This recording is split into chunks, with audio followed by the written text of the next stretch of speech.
1 करोड़, 2 करोड़, 10 करोड़। अरे अलेना जी, आपने तो आधा शहर ही खरीद रखा है। कुछ छोटे मोटे सौदे हमारे लिए भी छोड़ दीजिए। इस बिजनेसमैन की बात सुनकर अलाइना के चेहरे पर एक कातिलाना मुस्कान आ गई। अलाइना शहर की सक्सेसफुल बिजनेस वूमन थी और वो मुस्कुराते हुए अपनी जगह पर बैठ गई।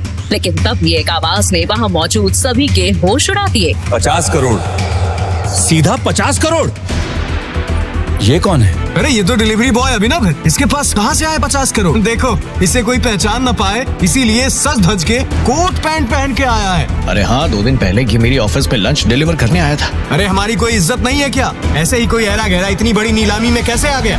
वही अभिनव चुपचाप अपनी जगह पर बैठा हुआ इन सब की बातें सुन रहा था कि तभी एक और आदमी तेज आवाज में बोल पड़ा। एक इंसान ने ऑक्शन मैनेजर से कहा, अभिनव के पास 50 करोड़ तो क्या 50 रुपए भी नहीं होंगे। उन्हें ये नीलामी बंद करके अलेना को वो इम्पोर्टेड कालीन दे देना चाहिए। नहीं भाई रुको, अगर इस फटीचर डिलीवरी बॉय के पास 50 करोड़ नहीं है तो मैं अलेना जी की बोली को चैलेंज करता हूँ। मैं कालीन के लिए 11 करोड़ देने के लिए मैं तैयार हूँ। जैसे ही उस आदमी ने 11 करोड़ बोला तो अभिनव एक बार फिर से बोल पड़ा, 60 करोड़। ए फटीचर डिलीवरी बॉय, तू पागल हो गया क्या? कहाँ से लाएगा 60 करोड़? ये नीलामी है, बच्चों का खेल नहीं। यहाँ जो बोला जाता है वो देना भी पड़ता है। ये कहते हुए उस आदमी ने अभिनव को धक्का देना चाहा, लेकिन अभिनव उस जगह पर इतनी दृढ़ता से खड़ा था कि उस धक्के से अभिनव को तो कुछ नहीं हुआ।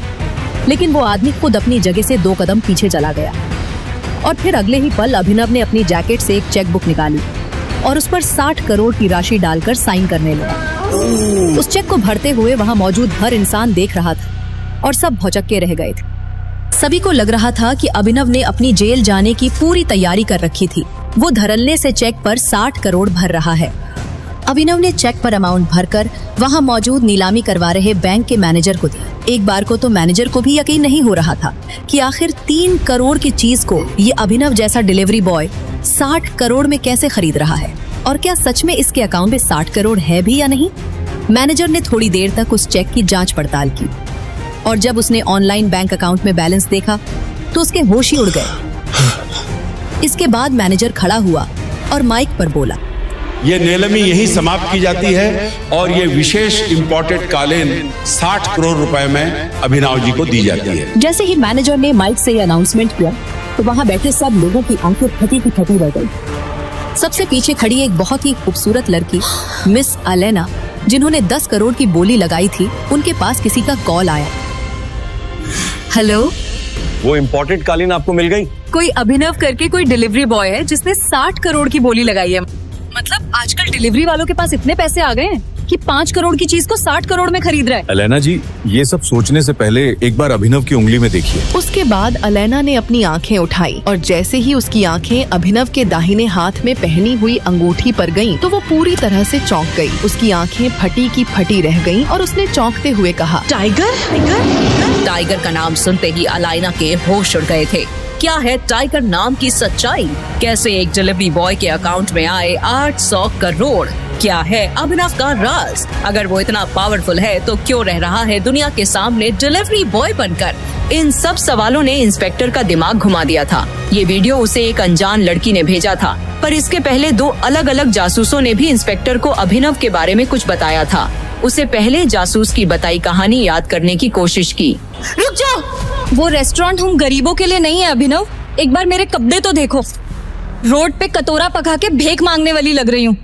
और जरा उस रेस्टोरेंट में खाना खाने वाले अमीरों को देखो, उनमें और हम में जमीन आसमान का फर्क है। नहीं वैभवी, तुम बहुत सुंदर लग रही हो। वैभवी ने आगे कहा कि वो शहर का सबसे महंगा रेस्टोरेंट है, उनकी औकात वहाँ पानी पीने की भी नहीं। अभिनव ने कहा कि उसने वैभवी के जन्मदिन के लिए पहले से ही बचत करके रखी थी। वैभवी ने कहा कि अभिनव ने काफी मेहनत से ये पैसे कमाए थे और वो एक ही दिन में उसे ये सारे पैसे नहीं उड़ाने देगी। अभिनव ने कहा कि वो सब संभाल लेगा। इतना कहकर अभिनव उस मेगा रेस्टोरेंट के अंदर चला गया। वैभवी अभिनव को रोकने के लिए उसके पीछे पीछे भागी और जल्दी जल्दी में एक अमीर आदमी से टकरा गई और उस अमीर आदमी के महंगे सूट पर वाइन गिर गई। Sorry sir. अंधी हो क्या? इस गंवार को अंदर किसने आने दिया? इस सूट की कीमत भी पता है तुझे? 30 लाख का सूट है ये। आई एम सॉरी, मुझसे गलती हो गई, मैं इसी वक्त यहाँ से चली जाती हूँ। तुम्हें क्या लगता है मैं तुम्हें इतनी आसानी से यहाँ से जाने दूंगा? जब तक तुम मुझे 30 लाख रुपए नहीं दे पाती मैं तुम्हें कहीं नहीं जाने दूंगा। इसी वक्त मेरे सूट की कीमत चुकाओ वरना क्या? अचानक ही अभिनव वैभवी के पास वापस आया। उस आदमी ने अभिनव को गौर से देखते हुए कहा, इस रेस्टोरेंट का स्टैंडर्ड सच में काफी गिर गया है। इसी वक्त मेरी गर्लफ्रेंड से माफी मांगो। मैं माफी मांगू? तुम जानते भी हो मैं कौन हूँ। वैभवी उस अमीर आदमी और अभिनव के बीच हो रहे झगड़े को देखकर बहुत घबरा गई। अभी इसे माफी मांगते हैं और चलते हैं यहाँ से। इस अमीर आदमी को मैंने टीवी पर देखा है। मेरी गर्लफ्रेंड से माफी मांगो वरना आज के दिन के लिए तुम जिंदगी भर पछताओगे। अभिनव की बात सुनकर वो अमीर आदमी गुस्से से तिलमिला उठा। पूरा रेस्टोरेंट उसे देख रहा था। उसने कहा, मैं शहर का सबसे बड़ा हीरा व्यापारी हूँ। अमीर से अमीर लोग, मंत्री सब मेरी जेब में रहते हैं। मैं चाहूँ तो चुटकी बजाते ही किसी को भी गायब करवा सकता हूँ। और अगर चुटकी बजाते ही मैंने तुम्हारे पूरे बिजनेस का नामो निशान ही गायब कर दिया तो? जब तक वो आदमी अभिनव की बात समझ पाता, अभिनव ने अपना फोन निकाला और किसी को एक मैसेज भेजा। अगले ही पल उस अमीर आदमी को एक कॉल आया और उसके पैरों तले जमीन खिसक गई। बेटा, हम बर्बाद हो गए। हमारी कंपनी के शेयर गिर गए और हमें करोड़ों का नुकसान हो गया। व्हाट? ये कैसे हो सकता है पापा? कोई हमें बर्बाद करने की कोशिश कर रहा है। क्या तुमने किसी बड़े आदमी को नाराज किया है? अगर किया है तो यही वक्त माफी मांग लो, नहीं तो कल तक हम सड़क पे आ जाएंगे। वो अमीर आदमी अभिनव की तरफ मुड़ा और बोला और पूछा, आखिर तुम हो कौन?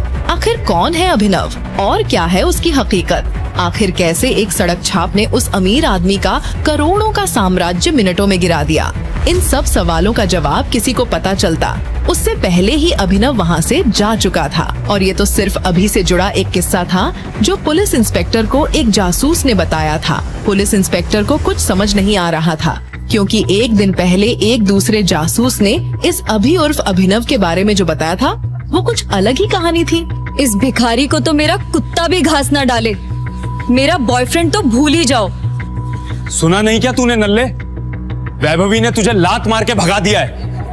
आज के बाद इसके पास भटकने की भी मत सोचना। प्लीज वैभवी, हम साथ में घर बनाने वाले थे। मैं तो हमारे लिए पैसे भी जोड़ रहा था। झोपड़ी को घर नहीं कहते अभिनव, जाओ यहाँ से। अभिनव की गर्लफ्रेंड वैभवी उसके गले लग गई। अभिनव का सीना दर्द के मारे फटा जा रहा। अभिनव वहाँ से रोते हुए बाहर निकला और शराब की एक पूरी बोतल पी गया। मन ही मन उसने कहा, इससे बेहतर तो मौत दे देता तू। अभिनव नींद और नशे में बेसुध एक कार के सामने आने ही वाला था कि इतने में कार के ड्राइवर ने ब्रेक्स लगा दिए।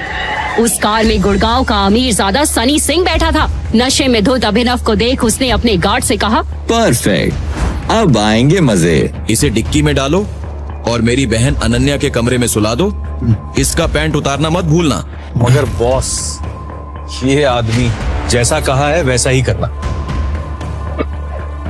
और हाँ, दादाजी को क्या कहना है याद है ना? अभिनव की जब आंख खुली तो उसके चारों ओर बंदूकें ताने आदमी खड़े थे। वो एक आलीशान महल जैसे कमरे में था। उसके बगल में एक कोमल लड़की बैठकर रो रही थी। सामने 6 फीट लंबा चौड़ा आदमी अभिनव को गुस्से में देखते हुए कहा, अनन्या, ये शराबी खोर है तुम्हारी पसंद? दादाजी मेरा यकीन मानिए, मैं नहीं जानती इसे। मुझे नहीं पता ये मेरे कमरे में कैसे आया। हमारे बीच कुछ भी नहीं हुआ। हिसाब से ज्यादा छूट देने पे लड़कियां बिगड़ जाती हैं। चुप करो सन्नी। अनन्या, तुम्हें तो इस घर के नियम बखूबी याद है ना? आज से ये हमारा दामाद हुआ। तुमने नियम तोड़े तो तुम्हारे हिस्सों में आई कंपनी सनी के नाम हो जाएगी। इससे ऐसा सुलूक करो कि इसे अपनी हर गलती याद आ जाए। हाथों हाथ जबरदस्ती अभिनव और अनन्या को कोर्ट रजिस्ट्रार के सामने पेश करवा शादी करा दी गई। अभिनव एक मामूली डिलीवरी बॉय, अब सिर पर तनी बंदूकों के सामने वो कुछ भी बोलने की हालत में नहीं था। शादी होते ही दादाजी ने अपने गार्ड से कहा, और आज शाम को इसे अकरम की पार्टी में लेकर आ।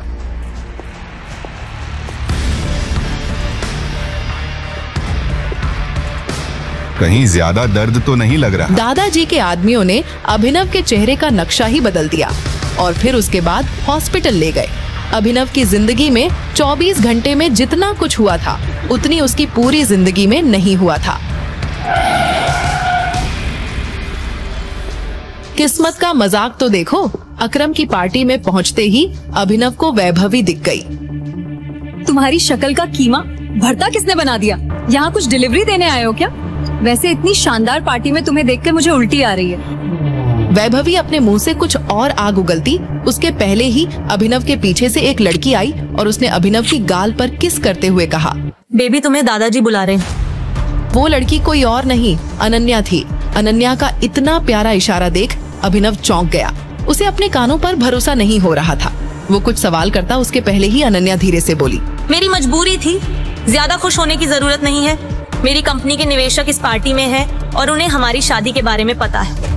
अभिनव अनन्या से हाथ छुड़ाकर दूर जाने को हुआ। इतने में सामने से 2 इन्वेस्टर्स आ गए। अभिनव ने जब हाथ मिलाने को आगे बढ़ाया तो एक इन्वेस्टर अभिनव के हाथ में पहनी हरा पन्ना लगे सोने की अंगूठी देख वहीं रुक गया और बोला, ये नहीं हो सकता, इट्स इम्पॉसिबल।